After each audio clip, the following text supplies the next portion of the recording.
dia, gente! Como é que vocês estão por aí? Vocês estão bem?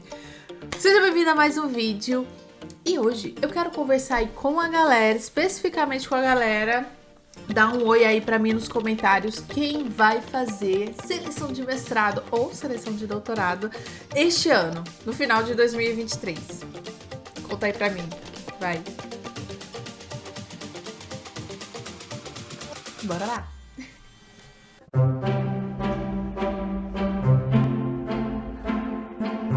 Gente, essa semana eu ganhei essa... É o quê? É uma caneca? Essa garrafa linda! Olha isso, tem até a logozinho do escritório que eu estou aqui no meu doutorado de sanduíche. A bicha é enorme, é 1,1 litro, ó, maior que a minha cabeça. Muito maior que a minha cabeça, é enorme esse negócio. E ontem eu bebi 3 dela. Vocês estão bebendo água, aproveita aí, bebe uma aguinha, sabe? Bota uma garrafinha de 1 litro do seu lado. A continha é fácil, gente, 30 ml por quilo. Bota aí. Eu adoro quando as pessoas lembram que eu devo beber água. Gente, então, estamos entrando em junho de 2023, né? Início de junho. E daqui para setembro começa um movimento assim de preparação, é o aquecimento, né? Aquecimento dos programas de pós-graduação.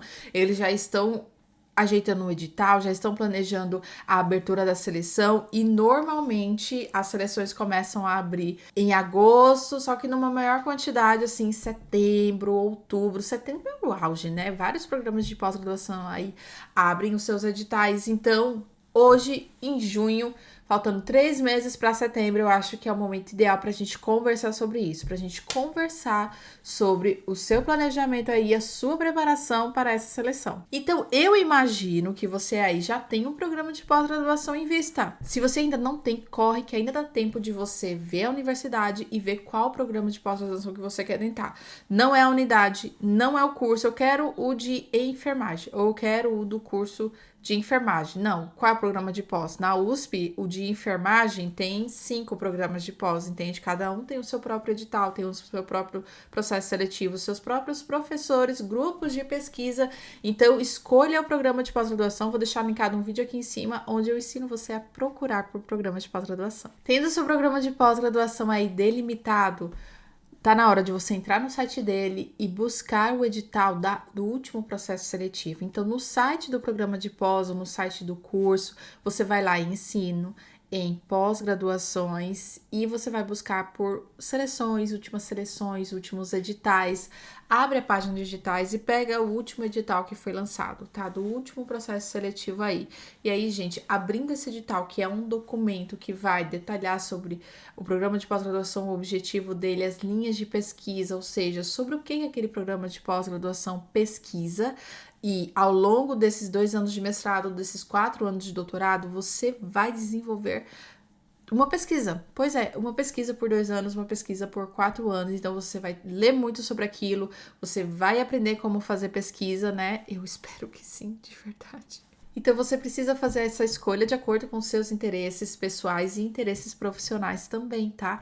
E aí, nesse edital, é quando você vai saber disso, você vai saber quem são os professores, você vai poder explorar o currículo desses professores, do que eles abordam, do que eles falam, quem são esses pesquisadores, quais publicações na área eles já fizeram, porque provavelmente no processo seletivo você vai ter que indicar o professor que você deseja que seja o seu orientador. Não que ele vá ser, mas você precisa trazer essa indicação no momento da seleção. Então, nesse último edital, é claro que você vai ver todas as normas de inscrição, você vai ver o valor que você deve pagar para essa inscrição, né? E se preparar aí o seu bolso, caso você ainda não tenha se preparado, em 3 meses dá para guardar um pouquinho a cada mês ou fazer alguma coisa para juntar esse dinheiro, né, gente? Ai, o pessoal tem vergonha de vender, gente. Vamos vender brigadeiro. Se você não tem dinheiro para pagar, por exemplo, R$200 na inscrição de um processo seletivo de mestrado, doutorado, e é isso que tá te impedindo, compra aí um leite condensado, né, que tá o quê? No Brasil tá R$10, né?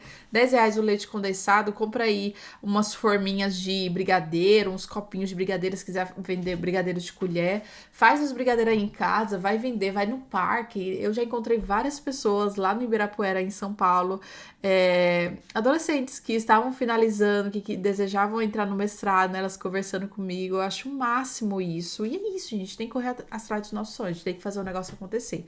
Então, Desses 3 meses dá para juntar o dinheirinho aí para você conseguir pagar essa inscrição e verificar toda a documentação e tudo que você precisa para se inscrever. Se você está finalizando a graduação, eu indicaria que você conversasse com a sua coordenação sobre a questão do diploma e a sua comprovação de que você finalizou essa graduação. Então, muitas seleções de mestrado, você não precisa submeter o diploma em si, né? Porque às vezes a gente não vai receber a tempo da matrícula, mas eles pedem que você emita uma carta, uma declaração da coordenação, algum documento que comprove essa finalização, e aí você já conversa com a coordenação, você já tem conhecimento aí dos trâmites o que você vai ter que fazer, né, para receber essa comprovação, tá? Então, já vai pensando assim com antecedência, né? Quais são os documentos que eu vou precisar, já vai anotando. Se você não tiver alguma coisa, já vai indo atrás dela, porque essa é a hora da gente fazer isso, ó, com calma. E aí chegar, abriu, você já vai estar lá tranquilo, sem estresse, sem ansiedade. A nossa saúde mental aí vai agradecer tanto. Então, gente, nada de agonia nesse momento das inscrições, por favor. Porque eu sei como é isso. Eu sei como é isso. Eu me inscrevi para 4 processos seletivos de mestrado uma vez. Meu Deus, que loucura! E eu sei o que é essa agonia.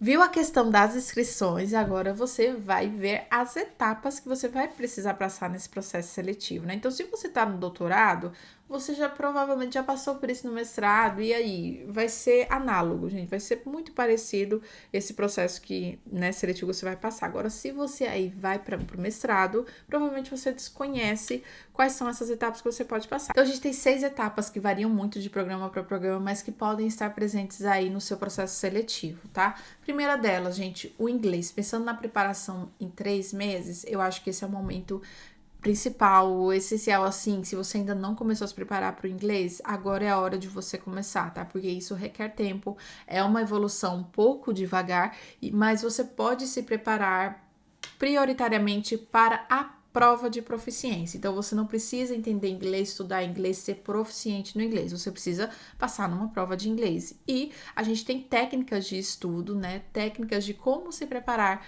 para esse momento do inglês. Então, eu não sou especialista nisso, né? Eu já fiz 2 TOEFL, nossa, não, eu já fiz 3, 4 TOEFL, que eu fiz alguns na graduação gratuito.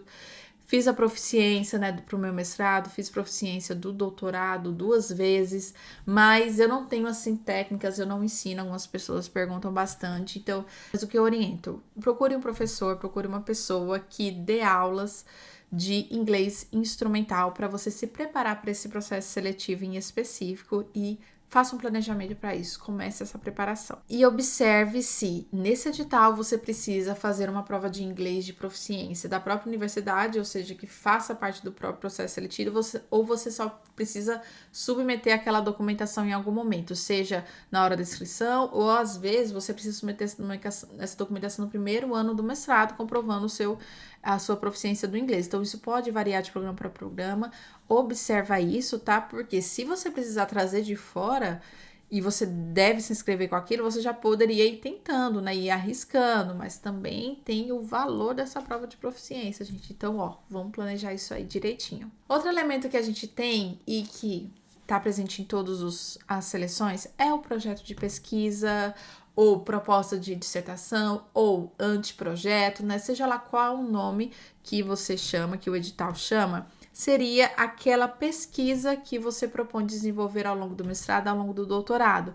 Pensando que faltam 3 meses para a sua seleção aí abrir, esse é o momento perfeito também para você começar a escrita do seu projeto de pesquisa, pensar na metodologia, faz uma revisão, vê aí o que está faltando ser avançado, sabe? Vê o que aqueles professores daquele programa têm pesquisado, em quais áreas, o que está em comum com seus interesses pessoais, seus interesses profissionais, porque assim, você deve propor uma pesquisa que o programa de pós-graduação pesquisa a respeito, né? No mesma temática, na mesma linha de pesquisa. Isso é importante. Então, comece essa escrita do projeto de pesquisa e tenta trazer algo bem redondinho, gente. Faça um projeto de pesquisa que tenha uma introdução, realmente com uma contextualização, com uma problemática, que apresente objetivos que você pretende atingir com a sua pesquisa e que tenha uma metodologia bem estruturada, contendo todos os elementos necessários, né? Que é o tipo de estudo, participantes, o cenário, instrumento, técnica de coleta de dados, procedimento para coleta de dados, análise dos dados e aspectos éticos, tá? Então, dá pra gente abordar todos esses elementos da metodologia de forma sucinta dentro das normas, isso é bem importante, tá? Dentro das normas, o número de páginas que eles pedem. Isso é essencial que você respeite e coloque e estruture o seu projeto nas normas que o edital pede, formatando ele na ABNT, colocando referência, colocando citação.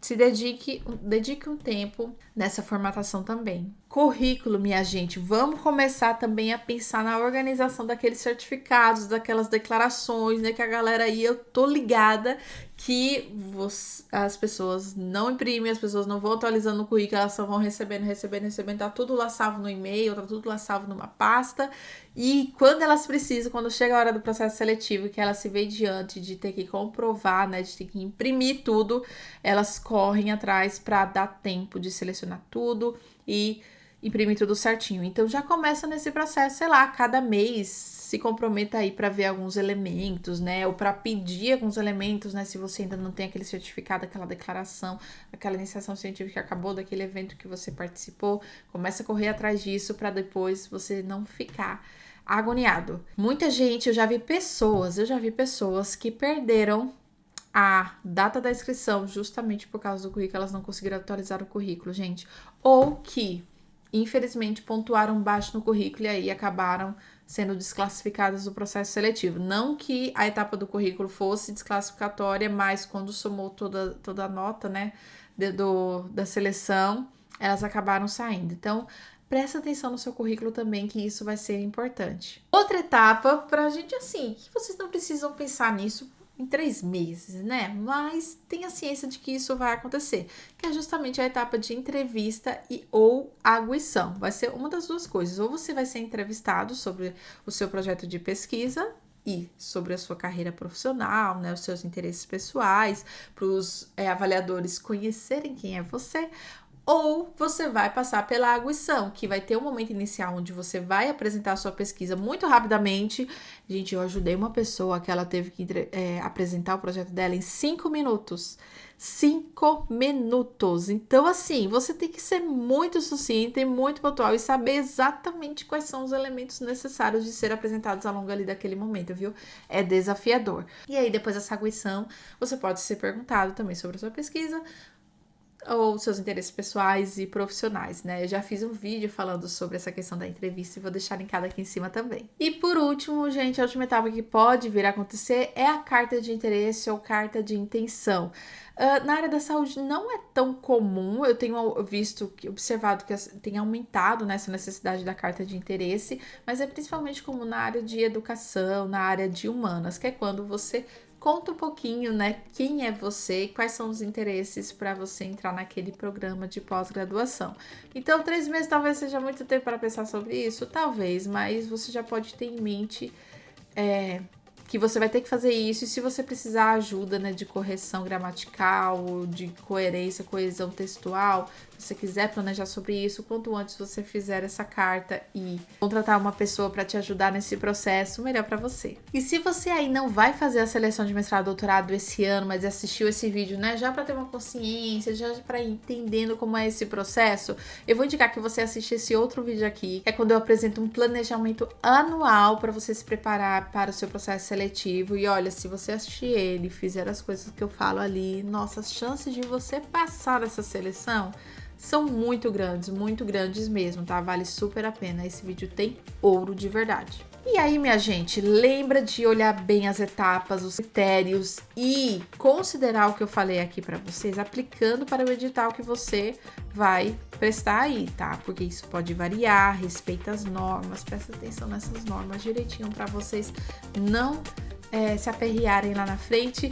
Eu desejo muita sorte para vocês nessa preparação, nesse planejamento, e se você gostou desse vídeo, já dá o gostei aqui embaixo, também se inscreve no canal, ativa o sininho para receber notificação sempre que eu postar um vídeo novo, e muito obrigada por assistir. Até mais!